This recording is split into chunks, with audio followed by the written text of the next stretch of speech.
Hi, welcome back. We have another special report with Mountaintop Media. I am Leslie, and I am joined today by Kurt Wilkins. He is with National Right Year Congressman. You are correct. I thought so. And the funny thing is, I don't know that I can really wholeheartedly blame you. I think Rush Limbaugh's more to blame. But you were my high school government teacher. That is correct. Yeah. So all the people who are like, why is this lady in government? You're to blame. Even though I don't think you were very interested when you were actually in my class. Not at all. Like most young people that are 17, 18 years old. But yeah. Yeah, it's funny. I grew up on Rush Limbaugh. I was annoyed that I had to listen to it in the car everywhere we went. And then now as an adult, I'm grateful for the things that I learned kind of through like osmosis. Right. And then it's funny, we were joking last time you and I met up that you were my government teacher, and I think I paid attention to like 4 things because you always put the really cute guy right in front of me. You just always thought the guy I put in front of you was really cute. Or take it. Well, that's like I talk to people. It's like I'm still talking about the same topic. I just have a much different audience, and the audience that I'm addressing now knows exactly why this is important versus students coming back to me at 25 or 30 going, I wish I'd have paid more attention in your class.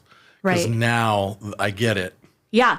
And that's really why after you and I met, I wanted to have you on, because our audience is either full of people who are heavily involved and just reinventing the wheel constantly, doing their best. They're in the trenches. It's really easy to get discouraged and kind of bogged down. Right. Or they're people who are super interested, super passionate, but don't know how to get involved. And I think that what you have to offer is a really great tool to anybody who's even just kind of on the sidelines but ready to get in the game, or super interested, super involved, but needs to kind of take a step back and make their life a little easier. I think what you offer really makes everything easier. Well, one of our claims is that we are the quickest and easiest way to speak directly to your lawmakers and to get real results. And our goal is to, again, give people information that they can trust and then quickly act on directly to their lawmakers to voice their opinions. Because people are like, oh, I voted. Oh, yeah, you vote every 2 years. Right. If you're only holding your lawmakers accountable every 2 years, isn't that kind of the mess we're in right now, where they're serving special interests? They're serving lobbyists instead of listening to the people that put them in office. Even if we didn't necessarily vote for that candidate, we voted for that office, so they represent us. Right. And locally, to kind of speak to an issue on that and engage our audience a little bit, we've had local elected officials that have ran on one thing. We got them into office based on things they were saying. And once they get into office, it's the people who are reaching out that they start to listen to. And then we see them kind of turncoat and go the other way, because the only people who, like you said, are pursuing them, are lobbying them, are going to them, are the people who want different things than maybe you and I want, or maybe our audience wants. And so by having a way to contact them, lobby them yourself. I went to a training and learned how to lobby. It was a parents union training. Right. And we learned how to lobby, and then got to go to the swing space and lobby our local officials and our elected officials at the state level. And I thought that was so cool, because the only ones there lobbying are the people who have a different point of view than I do. And so by learning how to lobby and do that myself, I was able to hey, now you got one more voice. Now, hey, you got to listen to me. And so by getting in front of them, you have more of a chance that your voice is heard rather than just voting, like you said. So that's really cool. Well, let's just start. What are the obstacles to people actually telling their lawmakers what they think?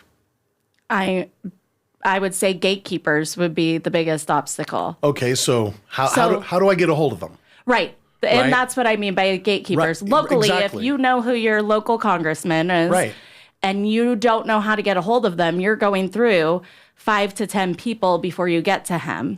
Well, and then let's look at the other thing. How much time does it take to research an issue to where you think you know what it is and what your point of view is? Right. Does that take you a half an hour, 40 minutes, 5 hours?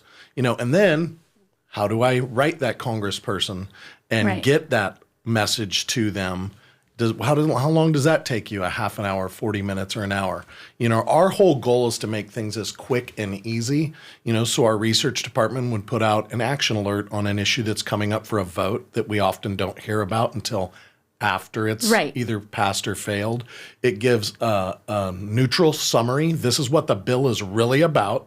Because how many of them are just hundreds, sometimes even thousands of pages long? What is going on in this bill? Right. And then here's the argument for it. Here's the argument against it. You've got preloaded talking points. And in, 5 to 10 minutes, you can feel comfortable that you know what the issue really is, who's for it, who's against it, what side are you on, and send them that message. But enter your own words for your reasons, whether you're a business owner, whether you're a constituent, a concerned parent, and to give them your point of view. And it goes not just to Doug LaMalfa, but you can send it to the White House. You can send it to both California senators, Representative LaMalfa, your state senator, your state assembly person, up to 12 elected officials with the press of one button. Same letter properly addressed to each of those officials that's received in their office and legally has to be counted, legally has to record what your stance was. And then, wait, do they actually respond or do they just acknowledge it? Now, I would say probably for every 10 letters that I send, 2 of them, I actually get a thoughtful response to the questions that I've sent. Right. But the rest of them, they've acknowledged, hey, we got your opinion. Thank you for sharing. And then when you get really deep, especially on a single issue, that's when you're going to get more of a response from that official. Right. And then you can hold them accountable. Wait a second, you told me this, but this is how you voted. What happened? Right. Let's go. And I think that's where there's a huge disconnect between the people we've elected and the people who are voting.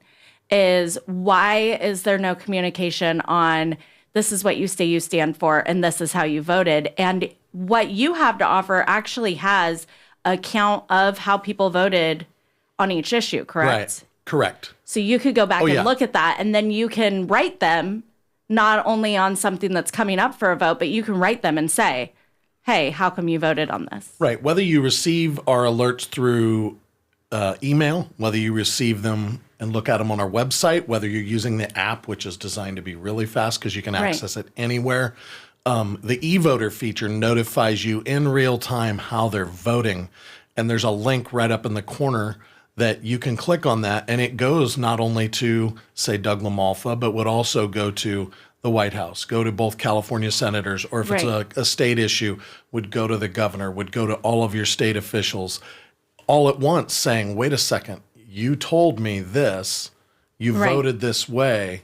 And again, let's be real. As humans, even as politicians, sometimes I'm going to go way back. Say, in 1988, George H.W. Bush ran on no new taxes. And that was one of the primary reasons he got elected. Not just that he was Ronald Reagan's vice president, but he promised us no new taxes. We were trying to stimulate the economy. Well, what happened? We get into the Gulf War. We have problems with oil in the Middle East, and our economy goes into a recession. And pragmatically, he had to raise taxes to keep our economy afloat at that time, because sometimes economically, that's what the balance needs. Right. Well, he didn't come out and explain why he did it. I'm the president. I did the right thing. I truly believe, had he actually come out and explained why he reversed course, that he may get reelected in 1992 instead of having the upstart Bill Clinton defeat him in the election. Granted, there was a third party that took some conservative votes in that election. Right. But if you're going to change your mind, explain that to your constituents. Explain that to your people. Don't just, well, you elected me and I'm doing what I'm doing. Right. And that's a mistake a lot of politicians make. I mean, if you and I elect somebody for a purpose, but they have to change based on who they represent, or that their views change because they've got new information at hand. Right. We as adults can generally understand that if it's explained why you did something different. But this also offers you the ability to get that information from more than a 30-second soundbite that you're going to see in the legacy media. Absolutely.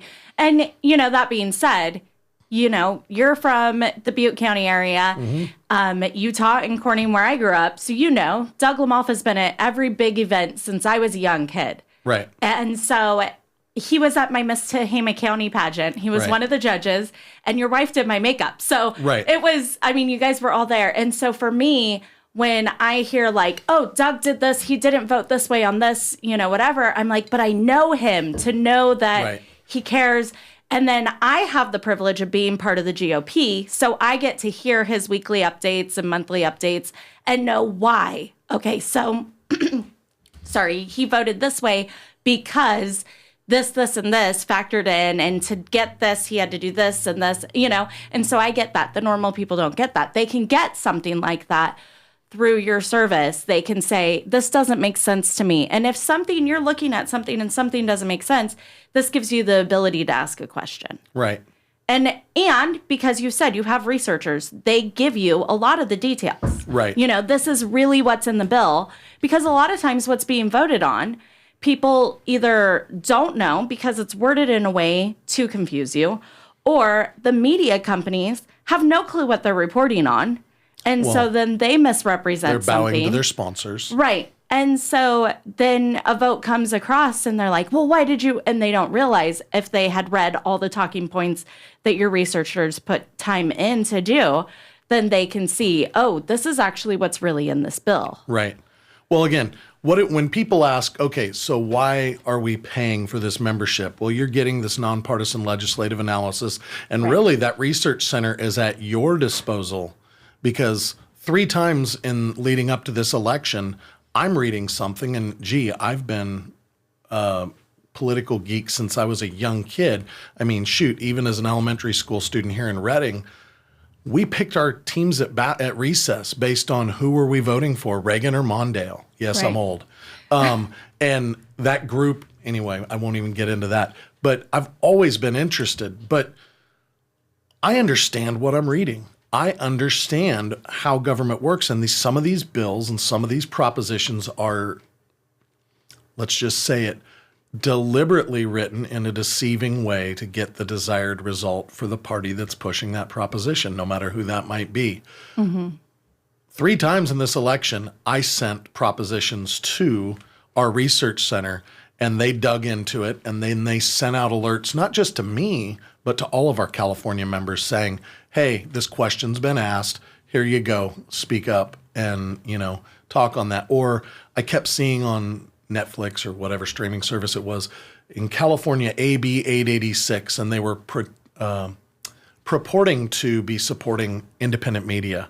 What it really was the corporate media grabbing even more of a foothold on that, but it was being misrepresented. And while that was being voted on in the State House, they were lobbying people on TV to get this passed. And then, no, you're right. This is going to take even more away from the independent media, and that's not what should be happening. And so, again, an alert went out to our California members, and they were able to speak up, or at least had the ability to, whether they did or not. That bill, I believe, went away. So it didn't happen, which is what I cared about. Right. And I was in a training. We were doing a training for new board members. Yes. And one of our speakers said, the best way to disinfect something is to bring it to light. Absolutely. And so by bringing things forward, by having the public involved, by getting off your couch, getting involved, reading all the details, being an informed voter, being an informed constituent that gets in contact with your legislation on a regular basis. Right. You are bringing these issues to light. Things that normally just get rubber stamped and pushed through the way they want it. You are disinfecting it. You're bringing out the issues. You're exposing what may be hidden.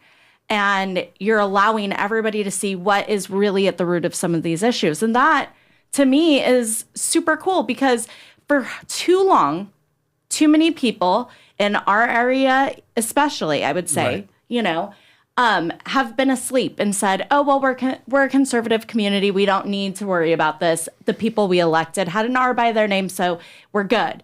Or, in other areas, the people had a D by their name, so we're good, and they just trust that the people they elected are going to do the best thing for them. And by getting involved, by finding out what's really in these bills, you're bringing it to light. You're making it to where more people see it. It's got exposure. Then other media companies pick up on it. Local media hopefully picks up on it, covers the story. More people get involved.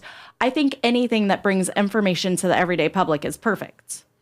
Absolutely. And again, any time that our elected officials are being primarily influenced by the people that they actually represent, instead of just the wealthy corporations, the special interest groups. And again, interest groups have their place, whether, whether it's your Environmental Protection Agency, whether it's the NRA, let's pick groups on, they've got their purpose. Right. But should their voices be louder than we the people? Right. And the thing is, even if you are, I don't know how many times I speak with business owners that, well, I belong to the NFIB, which is a business lobby, or the NRA, but that's a single issue that they're sticking up on. There are more things that most people care about than just my gun rights, even though that's a pretty important issue. There are more people, my business. Well, you also are very concerned with your taxes and social issues in your personal life. And this, you get to lobby for yourself on any issue that is important or matter to you, which is where we really get to the bottom of it. The voice of the people on life. Right. So explain to the viewers how this works, how they can get involved, how they can get in contact with you, and maybe just how easy it is. You and I sat down and went through it. It took us like 3 minutes to send a message to everybody that represents me at both the state and federal level. Right. We looked at an issue, broke it down. So maybe just take a few minutes and explain how it works. And well, again, we gauge the individual's preference. Do you want to do this digitally, or do you want us to send you something in the mail? Do you want your alerts on paper, or do you want the quick and easy route where you're getting these alerts in your email anywhere from, say, 3 to 10 times a week, depending on the legislative schedule? But you get the alert, and the alerts, you can either look them up in a list or see them when they pop into your email. And just right there, you can say, okay, this is what's coming up for a vote. Congress is trying to give themselves a pay raise. And of course, a lot of people just hell no right off the bat. But okay, this is what they're trying to do. This is the argument for it. This is the argument against it. You can either start saying what you want or click on our preloaded talking points. I support this. I oppose this. Like I said earlier, as a business owner, this is what I think. As a constituent, this is what I think. And I need you to write me back and tell me, what are your thoughts on my opinion, because I want you to represent me. But it's not just those. You can send letters on anything that concerns you, because it goes to our just write Congress button, and it's up to 12 from the president to your local state senator and assemblyman, where you can speak on that issue. And then asking questions of the research center, what is really going on here, getting the real-time voting updates. Now, I'd asked you earlier, what are the hurdles that keep most people from doing it? Sometimes it's knowledge. Sometimes it's time. I'm too busy. That's why we primarily work with business owners. Their time is so precious. Right. So when a business owner is saying, okay, you're trying to sell me a 2-person membership and it's $515 for the year, that's a lot of money. The first question is, okay, well, how many letters did you write to Congress last year? Well, I wrote 4 or 5. And how long did each one of those letters take you? Well, it took me about a half an hour. No, but also to research that letter. Mm-hmm. Okay, so you're telling me, and the answers vary. Maybe it took that person 40 minutes to make that letter, but then it goes to one person. Right. Maybe it took them an hour. But then my next question is, okay, so Leslie, how much is an hour of your time worth?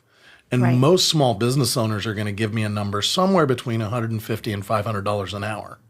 And it's like, so basically you wrote 5 letters last year. You're telling me that those letters took an hour to write and to research. So that's 5 hours. And you're telling me an hour of your time is worth $300. Okay, then you spent $1,500.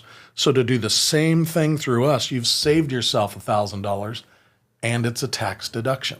Right. Because as a membership or a subscription of an organization like ours, that's tax deductible as a business expense.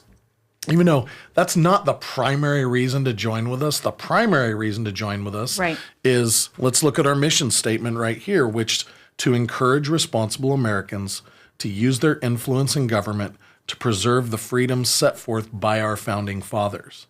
So you've got the business owner and, in a 2-person membership, they usually sign up their business partner, their spouse, their son or daughter, a good friend that's really involved. Some see this as an opportunity to really empower groups. And I know in my territory, because our representation in Northern California is pretty new because I got involved.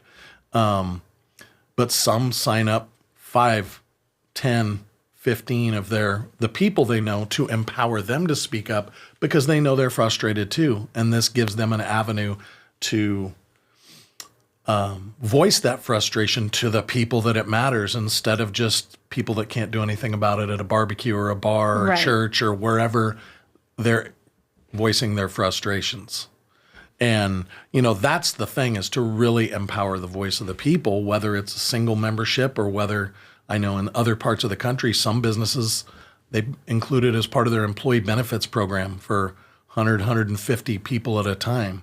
It's how much that person wants to have an impact in the world and their community. And it's like, no, we believe in what you're doing, so let's get other people involved. Right. And I love that. I love that somebody who owns a business would say, this is going to better my business to have you involved. How often do you find somebody that works for a company? I was just in the Bay Area at a New Year's party, and one of the people that I was talking to works for a local union. He's in the construction trade, and he was talking about how they're required to do so many hours of community service. He showed up to do his community service that they appointed him, and it was handing out flyers on issues that completely opposed everything he stood against politically. Right. And he's like, why am I here doing this? I'm supporting the other side. Where had he worked for a company that was like, I really want you involved in this, involved in politics. I want you to, because you reaching out and saying something benefits my company. That's such a better thing to offer your employees than something where it's like, this goes against everything I stand for. So if you own a business here in Shasta County, you can offer this. It's something you write off as a business expense. Right. And you can offer this to your employees and say, you know what? We're hurting. It's hard to make money in Shasta County. It's hard to make money in California. Realistically, more than it's hard to make money in Shasta County, it's hard to make money in California. I know Shasta County is doing a lot to make it better, but they can say, the time to act is now. We want to stay in California. How do we make that happen? Let's start contacting the people that represent us so that doing business in California is better. Right. How cool is that? Well, and then, so, you get to that point and some people are still like, yeah, does this work? What kind of an impact does this really have? Right. And I'll just, some of the stories we share, I know I probably shared the EPA example with you, but, the EPA had tried, although the overturning of the Chevron doctrine is going to help us with these government bureaucracies, because their ability to create laws and enforce them as unelected officials has been severely impacted by that. But basically, they had tried to pass a regulation that would have allowed them to accuse businesses of violations, levy the fine, and if the business didn't pay it, just take the money straight out of their bank account, almost like a tax levy. Right. And people don't know to look at the Federal Register to talk about some of the rules that these regulations that these agencies are passing. And so that's when, about halfway through the 30-day comment period, our company sent out a regulation alert. People spoke up immediately, and they abandoned that new rule within 24 hours.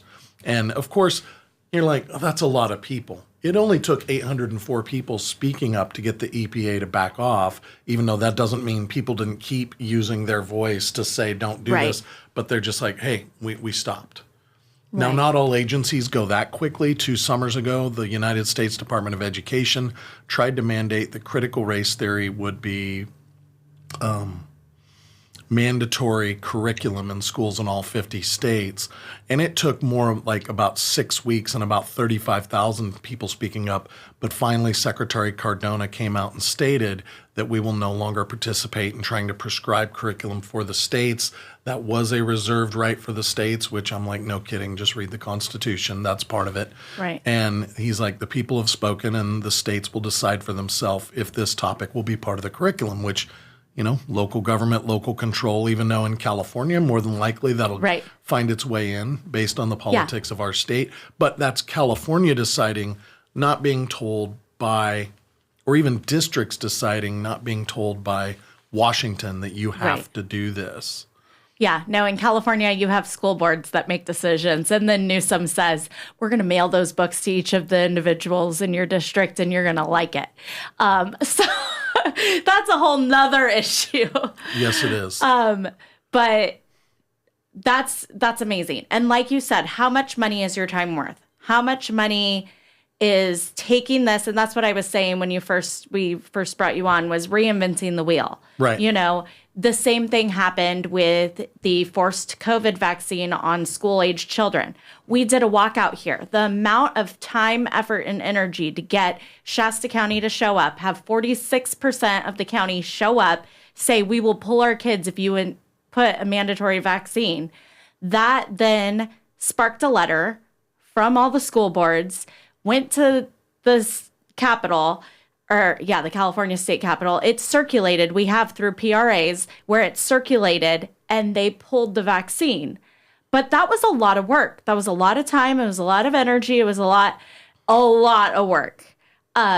Where with this, they can send out an alert. Hey, this vaccine's coming for your kids. Hey, this curriculum's coming for your kids. Hey, this is coming for your guns. This is coming for your whatever the issue is.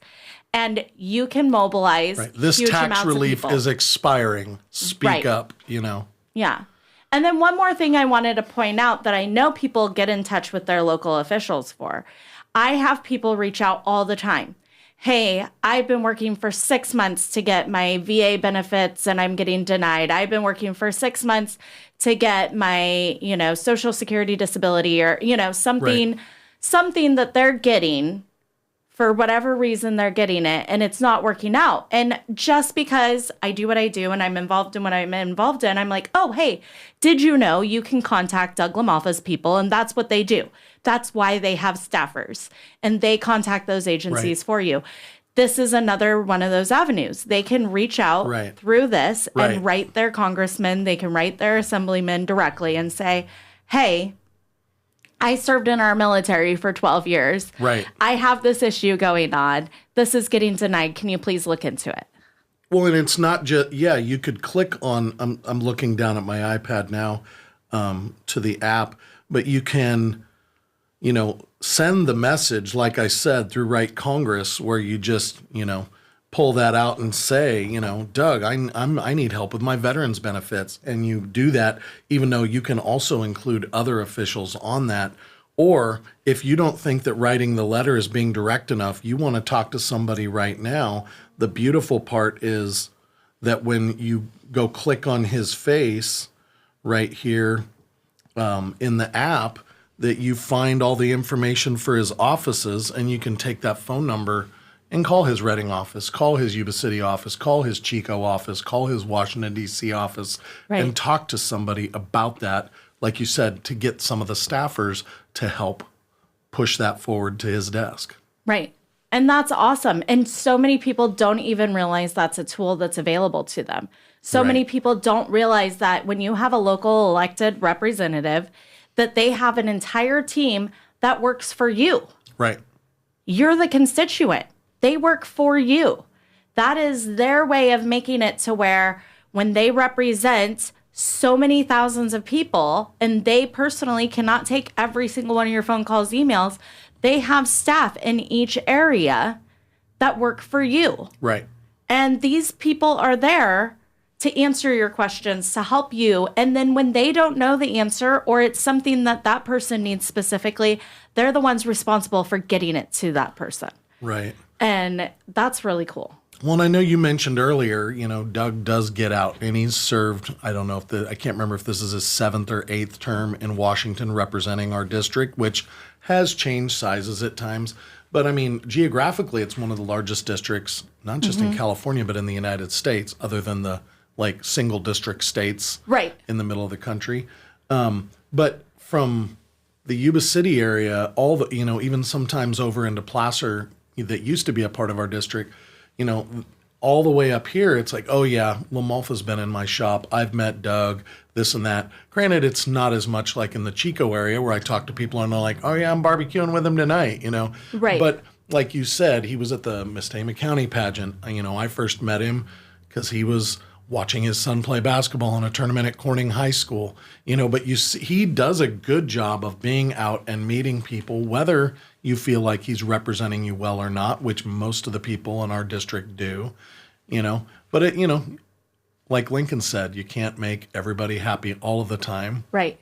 And my paraphrasing of the finishing, and if you're trying to do that, then you're probably not doing your job. Right. You've got to prioritize what you represent and pick the battles that you're going to fight. And of course, his most recent battle was to make sure that the fire victims are not having to be taxed on their settlements, Right. whether insurance or otherwise. That it's like these people survived a tragedy and you're going to tax them on what they get to take care of them. Right. Which, of course, only a government entity would think that's a good idea. So to be represented, it's like, no, these are people that this horrible thing has happened to.